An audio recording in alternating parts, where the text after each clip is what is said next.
Welcome back to Omen Exitio Plague. I'm your host, City.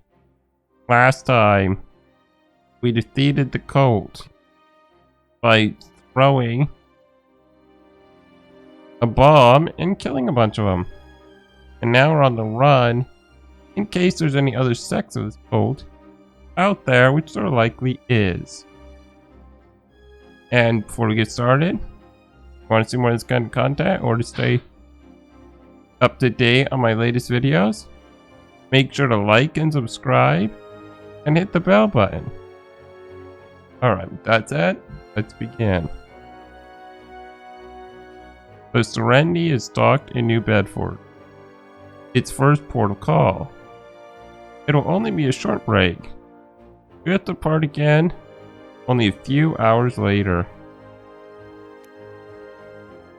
Elian calls you into his cabin.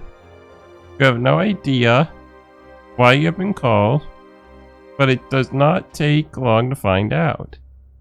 The captain wishes to ask a favor of you. I'm going to ask the cook to make a particular recipe, and for that I need someone to get me the ingredient written down here. I shall give you the money and tell you where you can buy it. I need you to go because I want to make sure it isn't a ripoff. It's not exactly legal. Well, that's not good. I really would rather not get involved in that. But I guess I have to. I mean, we're on the run, so gotta do what you gotta do. You gave some banknotes. You've disembarked, and now you're walking through the harbor. You are now far away from London, Zanzibar, and the cold. The madness of your old life is beginning to seem like a hazy dream. Despite the hustle and bustle of this small town harbor, you're beginning to relax. The cold air is nippy but fresh.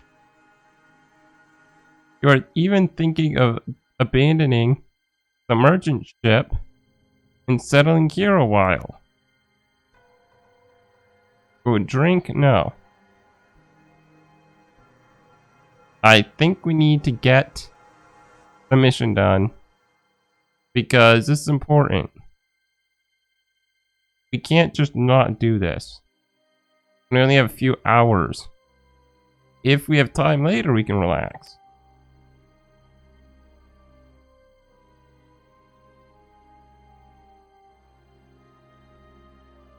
Despite your plan to abandon the ship, you decide to go and find what Captain Elian asked you to get. Following your captain's directions, you get to the shop and tell the shopkeeper that you are from the crew of the Serenity. Man looks shiftily to make sure no one is listening and whispers to you. Wait here a moment. The man calls a boy to stay at the counter and he heads into the back. He comes back a few minutes later with a small packet wrapped in cloth and hands it to you, gesturing with his other hand that he wants you to pay.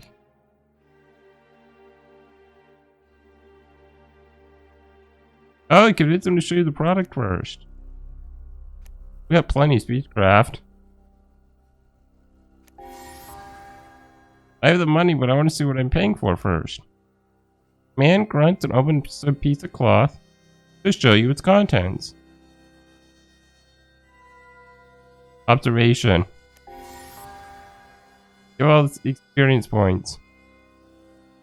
You try to get a better look at the dried plant material inside the sack. Even taking a small pinch, rubbing it in between your fingers, and smelling it carefully. Shopkeeper's trying to hide his obvious frustration. When you're satisfied with the veracity and quality of the product, you wrap it up again, pay the shopkeeper, then head off back to your ship. See, doing missions gives us 12 experience. I think you should always do the missions. You must return and report to the captain.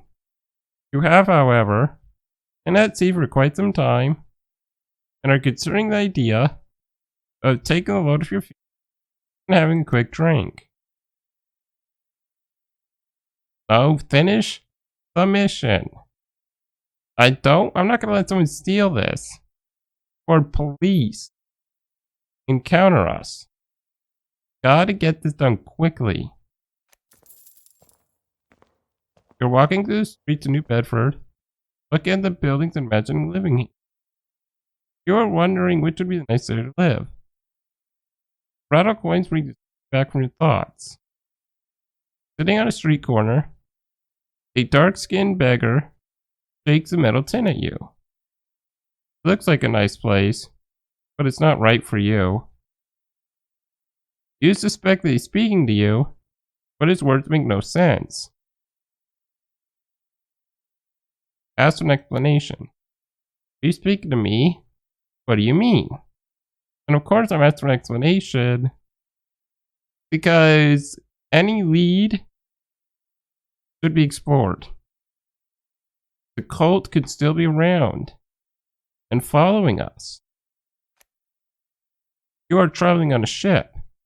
I see people like you all the time. And I can tell you that your journey is not over yet. You have to keep going. The man's words leave you perplexed. You put a coin in his tin and walk off, back towards the harbor. You put little faith in such superstitious nonsense, so the beggar's words resonated with you profoundly. Yeah, our mission's not done. I wonder, is he just some simple beggar? Or is there something more? Walk up the Serenity gangway. As soon as you're on deck, you run into Captain Elian, who looks at you anxiously. Well, with a smile, you take out the packet that Captain Elian wanted. Good work, Huntington. Nice! I just got an achievement.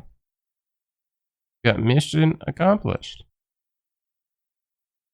There's 43 achievements. This game may be a lot longer than I think. Awesome, well, we complete the mission. Captain gives you a broad smile, pats you on the back, and takes the product. Shouting orders, he walks off back to his cabin. Prepare to set sail. Well, that's a shame. We didn't get out of the drink. But at least we got the mission done. I want that experience. New Bedford, now a thin line on the horizon. You set sail several hours ago, on course for Central America. The captain has modified the course a little to try and bypass the strange fog which was straight in front of you.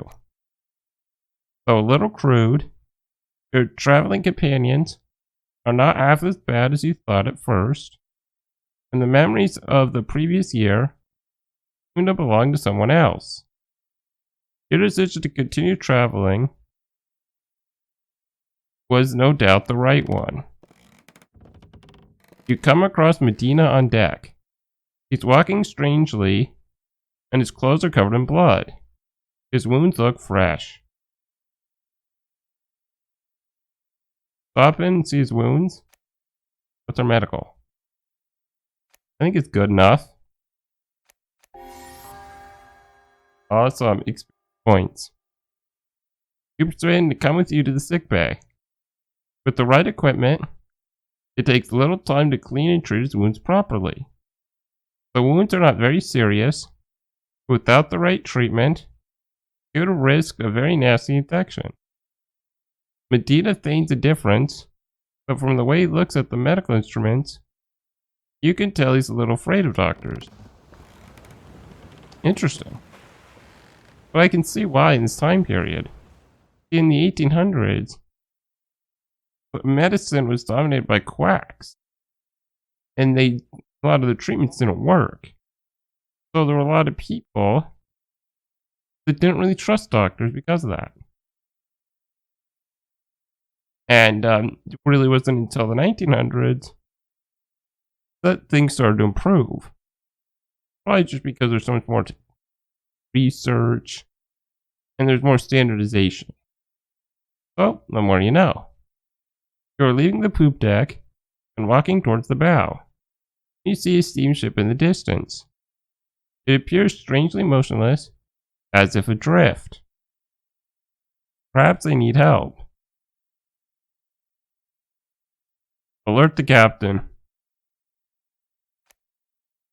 Captain, I've just seen a ship which looks to be adrift. They may require help. Ellie takes out his telescope, leans on a rail, and observes the ship. Then he shouts an order. Hard to starboard. Immediately change course and begin approaching the steamer. As the steamer gets bigger and bigger, you have a strange premonition. Suddenly the steamer turns on its engines and the bow turns to face you. Elian puts out his telescope again, looks at the steamer. Hard turn, hard turn. The ship is full of armed men. Pirates. Uh-oh. Are we gonna have to fight? The Serenity will be unable to sustain a high-speed collision with such a large steamship. It is getting closer by the minute, and if they catch you, a small cargo ship will be easy prey. There are not enough weapons on board to defend against such an enemy. Uh-oh. Despite everyone doing their best, they are closing in. There's a sudden whistle and the crack of splintering wood.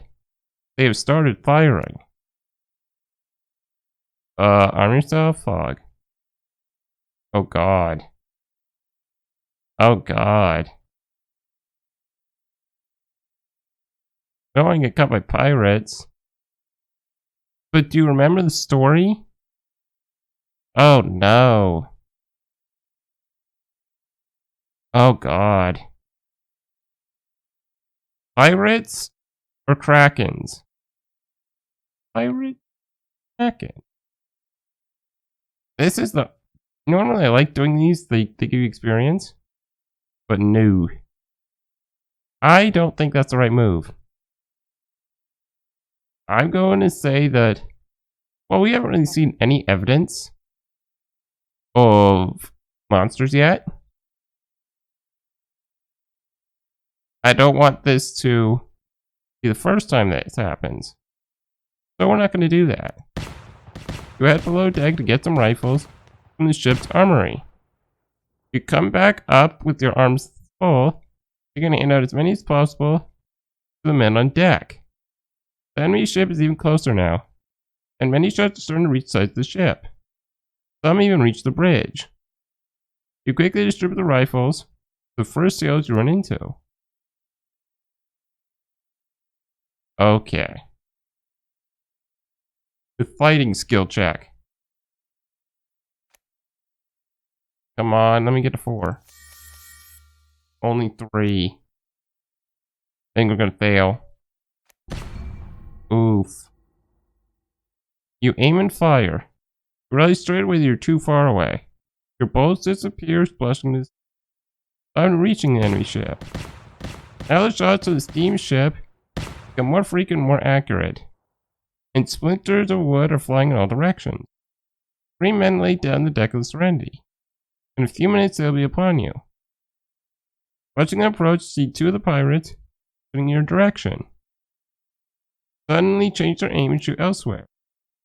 Very odd.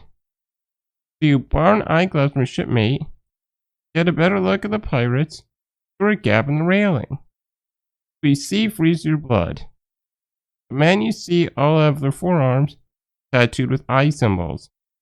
Cold. Uh-oh. Well, they're back. If I knew it was the cult, I would have gone to the fog. Can it be an absurd coincidence? Or have they been on your tail all this time? Run over to the helm, spin the ship's wheel to the left. You decide to steer the ship into the fog you had been avoiding. Might be your last chance for the Serenity. For you, rather, get away from them. Captain Elliot bursts into the cabin. Wants to say some of the pirates, or rather the cultists, are preparing to attack. Run onto the bridge. While some continue shooting, others are preparing rope lines toward any minute now. However, the first wisps of fog are already enveloping the Serenity.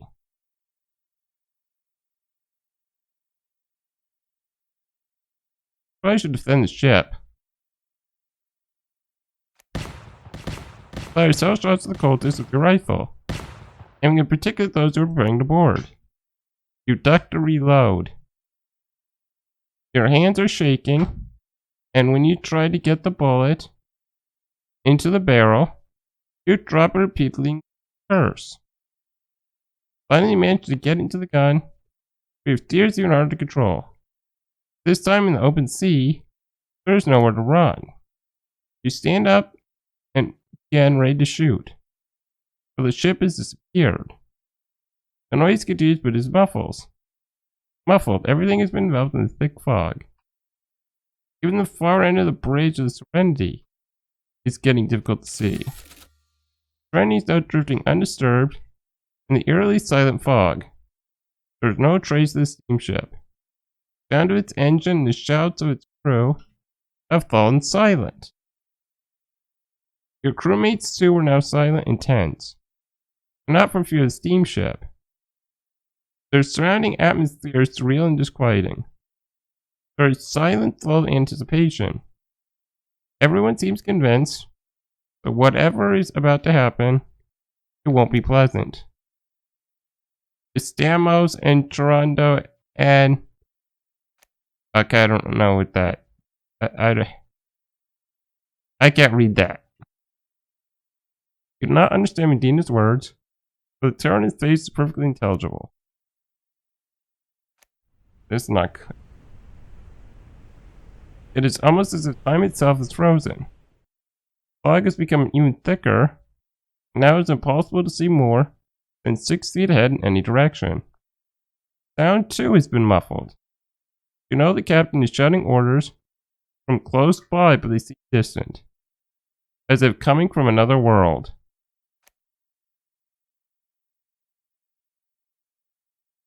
Everyone on deck for a head count. I need to know how many we've lost. Drop water lands on your forehead. Then you see another between your feet on the deck of the bridge. It starts to rain. Crew assemble on deck. Somebody stumbles and swears, likely knocking into someone else. I'm Maldalician. You are standing immobile, as if petrified on the bridge. You don't know which direction to go, and the rain is getting heavier.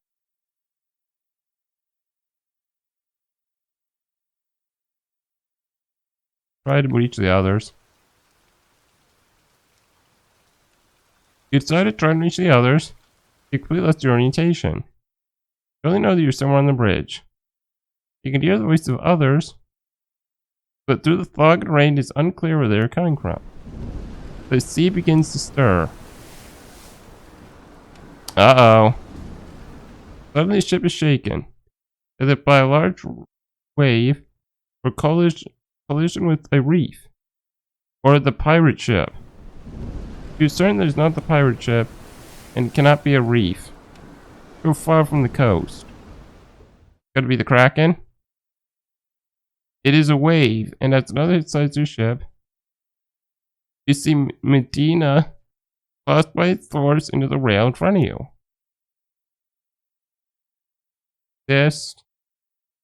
A better observation. What? Wow! Oh no! You try and scramble over to ship me, but it's too late. Another wave. It's the ship, carries Medina over the ship's railings, and into the seas.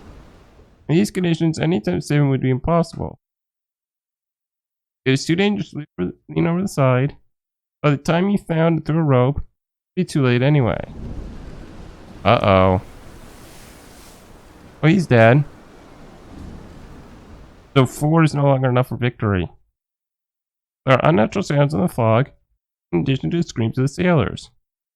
There's something weird going on, and you start thinking, feeling, that this is no ordinary storm. Quick, everyone to their stations. We must regain control of the ship.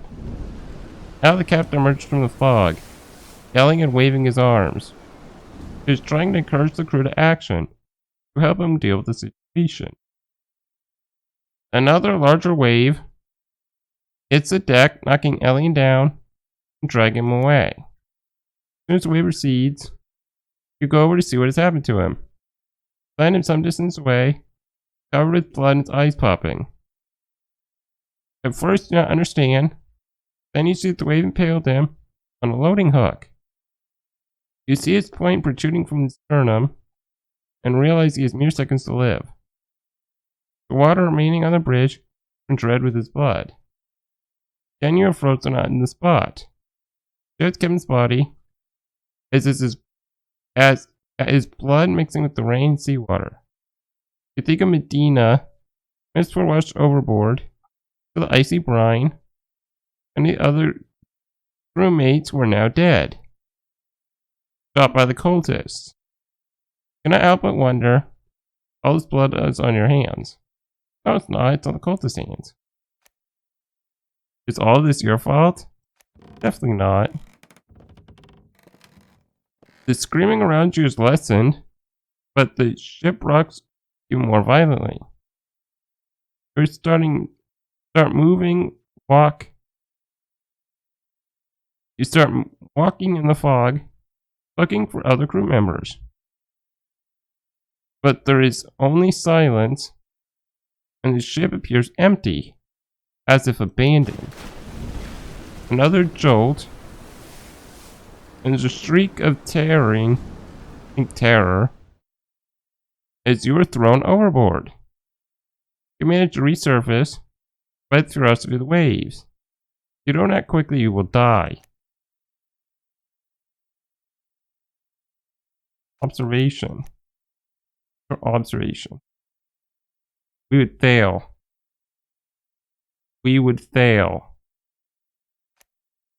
Do not put points in fighting. Red. You try to swim, but a wave sends you back underwater. You come up again, only to be pushed back under by another wave. Your lungs burn as black cold water surrounds and engulfs you. You're at the mercy of violent waves. You don't even know which way is up. In underwater turmoil, you see blurry, strange lights, winding black spots, and what look like tentacles. Your lungs are filling up with water, although you try to resist. Not long before you lose consciousness. Yeah.